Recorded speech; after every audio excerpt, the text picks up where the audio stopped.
종말에 사명자가 갖추어야 될 인격. 네 번째는 입술에 완전한 변론이 있어야 됩니다.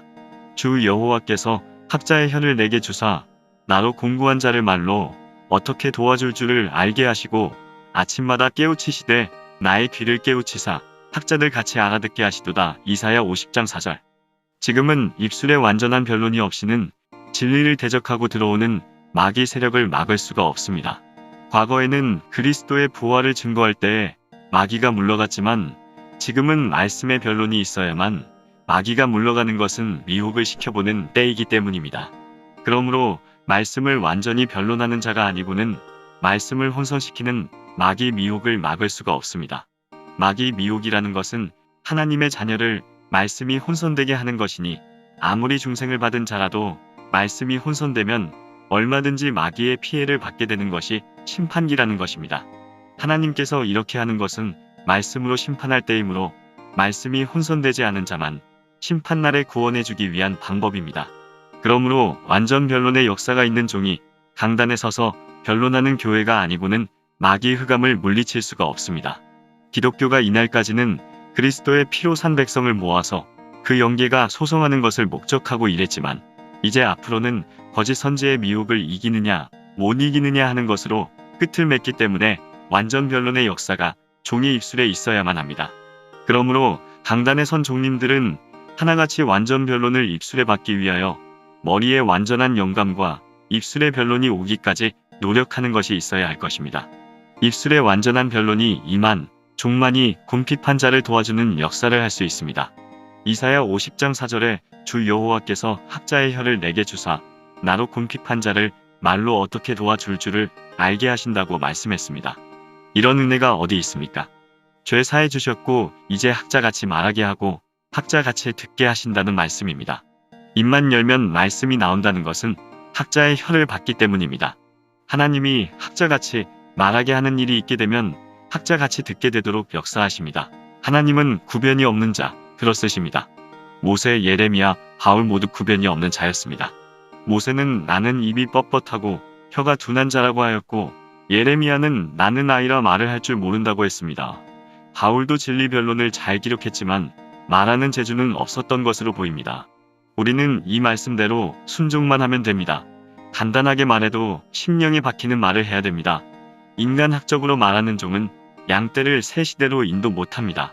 성경은 하나님의 학설이고 변론입니다. 하나님의 변론법 기가 막힙니다. 사람이 아무리 변론 잘해도 이사야서대로 못합니다. 이 변론 하나님께 받아야 합니다. 그러면 괴로운 사람 마음에 소망을 줄 수 있습니다. 성경 이상 더 다른 것 해석할 것 없습니다. 다 말 못하는 자들의 입에 학자의 혀를 주어서 하나님이 들어쓰는 역사가 종말의 역사입니다. 지금 모든 영들은 다 곤핍을 느끼고 있습니다. 중생의 역사가 임할 때에 중생을 받고 은사를 받고 자라났지만 지금 곤핍을 느끼는 원인은 학자의 혀를 받은 종이 나타나야 할 때가 온 증거라고 봅니다. 그러므로 하나님께서 말세에 남은 종이 될 자에게 학자의 혀를 주어서 곤핍을 느끼는 사람들이 하나같이 소성을 받게 하는 역사가 있을 것을 본문에 말씀했습니다. 학자같이 깨달아 듣게도 하는 역사는 학자의 혀를 받은 종을 통하여 있게 되는 것입니다. 오늘의 종들이 이런 은혜가 없이 하나님의 말씀을 자기 마음대로 강단에서 말한다는 것은 얼마든지 마귀의 흑암을 받아들이는 과오라고 봅니다.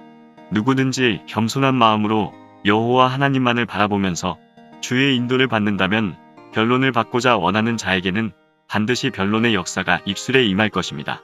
완전 변론의 역사로 마귀의 흑암을 뚫고 나가게 함으로 성도의 나라가 이루어지는 것입니다.